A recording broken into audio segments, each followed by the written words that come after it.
Hi, I'm Carol Wilson, Editor-at-Large, and I'm here with Erin Dunne, the Director of Research Services at Vertical Systems Group, and a long-time Ethernet expert. Oh, thank you. Not that long.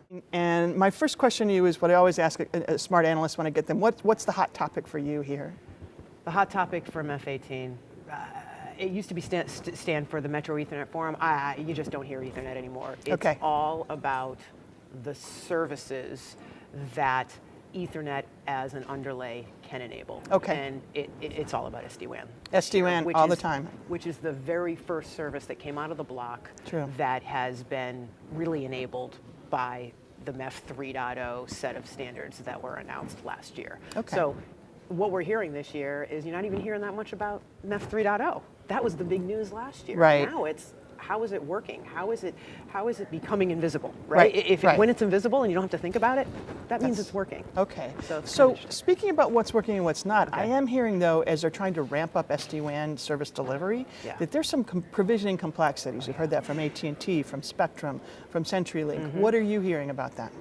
We're hearing the same. So SD-WAN rollout has not been smooth, right? And CenturyLink has been very open about that. The first foray into that didn't go so well. They learned a lot, they rebooted, and they came out of the box again with a service that has a completely different focus on the enterprise customer. So my metaphor for this is that it's almost like the self-service checkout line, you know, at the grocery store.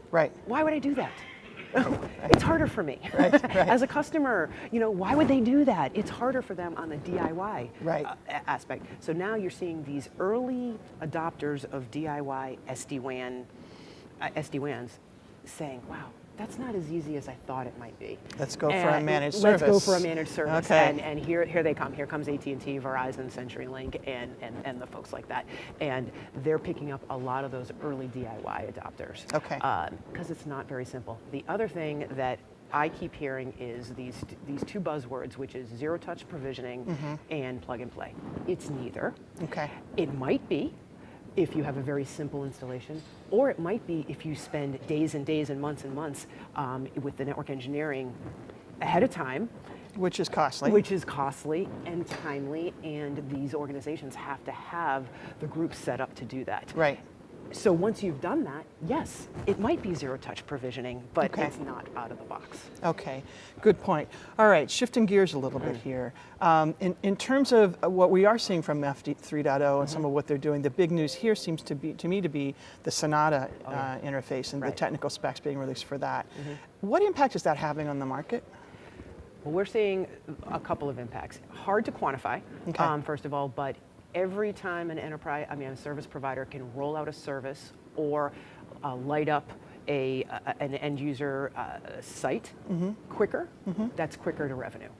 So we're seeing the provisioning times shrink slowly over time. And so even a day, a week is better for the service provider. So on that end, we are seeing some slightly faster delivery of services. And that a lot of times is based on the MEF specs, because if the retail and the wholesale service provider are both MEF 3.0 certified, it just moves faster, it moves smoother. The business relationship is in place, the technical relationship is already in place, and that service is just, they light up a little bit faster. So we're seeing that. We're seeing the service providers, whenever we ask them, every time I sit with a service provider, I say, okay, MEF or MEF 3.0. Do you care? Is it working for you? And the answer is run the gamut, right? For a small service provider that maybe is not even a MEF member, they say, boy, I really wish I could do all that stuff, but I just don't have the technical expertise to do that. I don't have the resources. I don't have the manpower to do that. On the larger side, you know, they're all MEF members and they really do that well.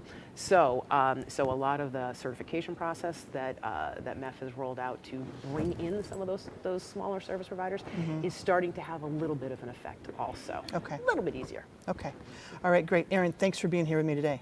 Thank you.